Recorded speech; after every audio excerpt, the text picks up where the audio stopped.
Assalamu alaikum wa rahmatullahi wa barakatuh. Brothers and sisters, today we're focusing on lesson 4C and we are doing the third type of case, which is the genitive case. So, alhamdulillah, we completed nominative case, the u, un, and so forth, the accusative case, the an, and so forth, and now we focus on the genitive case. How do we identify the genitive case? Now, before we answer that question, genitive case is also called in Arabic halatul jar, or we can call it majroor case. Different terminologies expressing the same thing. Words ending in e or in will be now in the genitive case, and this will apply to singular words like ar-rajuli, the man, al-mar'ati, the woman. So this kasra is the e that we see at the end, the sound that it's giving at the end of the word. Similarly, rajulin and imra'atin, a man and a woman. This is kasratain. Two kasras, double vowel called tanween, but kasratain. No more dhammatain, fathatain. That was nominative case and accusative case. Now we go on to genitive case and we use kasra, kasratain, which is the e and in. So this is all to do with singular words. The application will also apply to broken plurals. Words ending in e or in, like ar-rijali, an-nisa'i, rijalin, nisa'in. We can see the same sounds coming out. Then we go on to words ending in aini, which will also represent the genitive case. And this will apply to dual words. So we notice that in the accusative case, we had an, and for dual words, we also had aini. The same will apply to genitive case.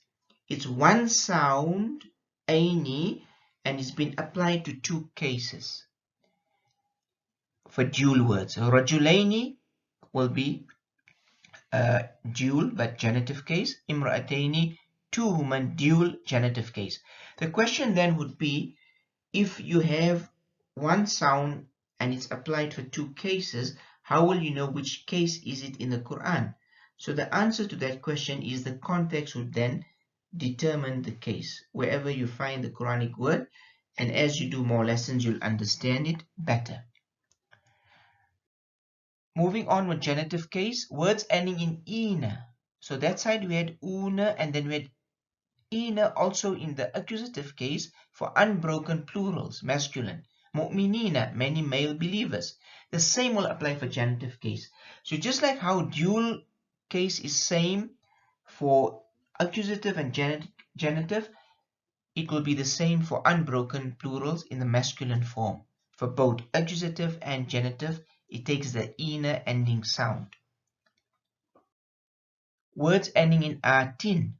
Again, we see the similarity. Same thing we did for accusative case. It was atin. Here also it will be atin in the genitive case. And this will apply to unbroken plurals, feminine. In the feminine form, mu'minatin, many female believers. So what we've seen so far, there's a lot of resemblance with this case and lesson 4b, which was the accusative case, with the dual word and the unbroken plurals, masculine or feminine. Then we go on to words ending in the letter ya, which we call case by letter. So remember we said in Arabic there are three weak letters, waw, alif, ya. Waw was nominative case, alif was accusative case, the letter ya is genitive case. So let's look at these examples. Abi, father, akhi, brother, fi, mouth, and the, which is owner. So if we're taking all three, it's abu, aba, abi. You know, that's how you'll say all three cases when you want to put it together next to each other. So we can get the E sound coming out here with the genitive case. So we noticed that the nominative case was the more on the U side, sound-wise.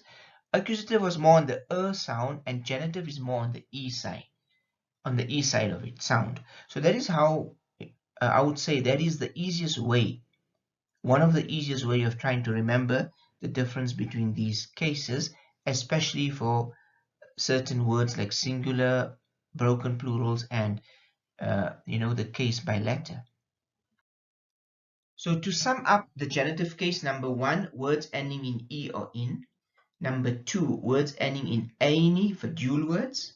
The top one was singular and broken plurals. This is dual words. Number 3, words ending in ina, your unbroken masculine plurals. Number 4, words ending in atin, that's your feminine unbroken plurals. And number 5, words ending in ya, in the letter ye or ya as we know it. We go on to Quranic examples. What you see here is the nominative case, what we have in red, which we dealt with already, as well as the accusative case, which is the 3 green that you see pop up now. Now we need to deal with the genitive case. So I'm taking the same Quranic page and I'm looking at the first one. It's Rabbi. Him is the pronoun Rabbi. E, genitive case. Then I got Qulubi, again him. Him is the pronoun. You look at the word Qulubi. So B, again genitive E case. E sound and genitive case. Sama'i, genitive E, genitive case E. Abasari, again you can see Ri. وَمِنَ النَّاسِ, C, E sound, genitive case. Billahi. So you notice you can say Allahu, Allah, and now you're saying Billahi. That's the he. Who, her, and he. Nominative, accusative, and now genitive case. Bilyawmi. There's the E. Next to it is Akhiri. The last letter you focus on. Akhiri. E sound. Now you've got Mu'minina.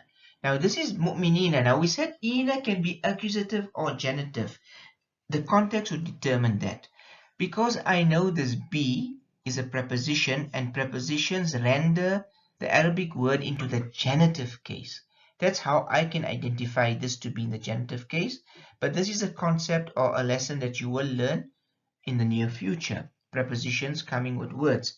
So that is how you come to terms with, or you come to the understanding that this is the genitive case. Another example is Qulubi, again repeated here, Qulubi, because I'm looking for all the examples on this particular page in the genitive case. Next one is Fil Ardi, there's the E, Di. Alhamdulillah, we've covered all the examples on that Quranic page dealing with all 3 cases. Now we can turn to the book and see what we can learn from our notes. Page 60, it begins with lesson 4C here, gives you the whole E in one and examples of singular words. On the top here, Ma'arifa, Nakira, and at the bottom you've got all the plural words. I'm not going to go through each one, the notes are available because I've explained everything in the slides and presentation. Page 61, it gives you example of dual words, Aini, and there's all the examples, Ma'arifa and Nakira, you can see both. Number 3 deals with Ina examples, that's your unbroken plural words, masculine. Ma'arifa and Nakira again. Page 62, words ending in atin. This is to do with the feminine unbroken plural words. You have Ma'arifa on the left here, al, and this is Nakira, now al at the beginning. Then we go to number 5, that was number 4 on top. Number 5, case by the letter Ya, the weak letter Ya. You got all the E sounds there, and you know Fi is mouth, but the other form is Famin. Famun, Faman, Famin. Fa, Fu, Fa, and Fi. Point to consider, although these nouns in the genitive case are attached to Ya, it does not give the meaning of possession, my father. Why we're mentioning this point is because a be in Arabic can also mean my father, and it can also mean just father. So that's why, not to confuse you, when we do pronouns, you'll understand that concept of the Ya pronoun, the letter Ya as a pronoun. But for now, just understand it to be father, brother, mouth, and owner. Page 63 deals with an exception to the rule. So this is something I did not discuss in the presentation. It is available in your notes. I'm just going to sum it up for you. In Arabic, there are certain words that do not accept tanween, the an in un, the double vowel, and it does not accept a kasra or kasratain.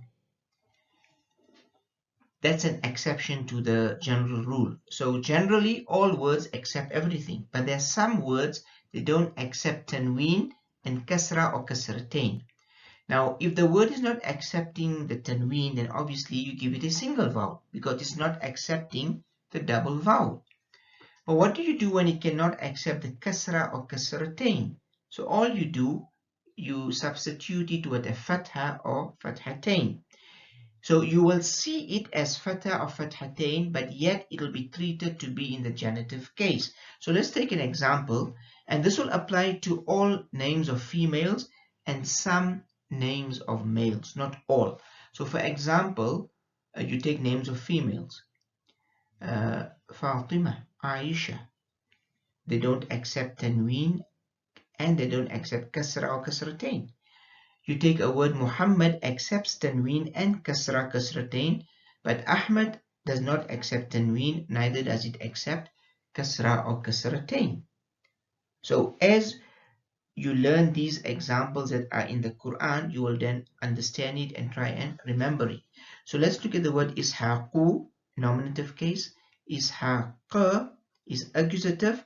In a genitive case, I'm supposed to be saying ishaqi. But because it does not accept a kasra, I keep it as ishaq. Similarly, you'll see Maryama, Sulaymana, Luqmana, Ibrahima, Ismaila, Yaquba, Yusufa, Ahmada, and Masajida. Masajid is the plural of masjid, masjids. You know, we say mosques. So what you notice, all of these words in blue is supposed to end in kasra or kasratain, but yet we find they are ending in fatha. So it looks like it's in the accusative case, but in reality it is in the genitive case. The context will determine that, as it is located in the Quran, wherever it is located in the Quran, in other words. So this is an exception to the rule. You can do further reading in your notes. Page 64 is the activity. Follow the instructions and complete the activity. 65 is the same thing. 2 instructions, complete this. Page 66, also there's another revisional activity. We're dealing with all 3 colors here, all 3 cases. You will find it on page 67 as well. You need to just put the abbreviations NC, AC or GC according to the case and color. And then to sum up today's lesson, the genitive case, you got in for singular and broken plurals, muslimi, al-muslimi, muslimin or whatever example you want to use, dual words, muslimaini, aini. Then masculine unbroken is muslimina, ina, feminine unbroken, muslimatin, atin, and then the letter ya, a b. And lastly, again, the a sound, Zakaria, Musa. Again, nominative case, Zakaria, Musa. Accusative case, Zakaria, Musa. Genitive case, Zakaria, Musa. It doesn't change. The context will determine in what case it is as you read in the Quran. So that's all for today. Alhamdulillah, we've covered the 3rd type of case, which is the genitive case. All 3 cases are now discussed and explained. Inshallah ta'ala, I hope you have a good understanding of this. It's very important. It does impact on the words that appear in the Quranic verses, in the ayat of the Quran and so forth. So may Allah subhanahu wa ta'ala give you the good understanding of this concept of case. Until next time, Assalamu alaikum wa rahmatullahi wa barakatuh.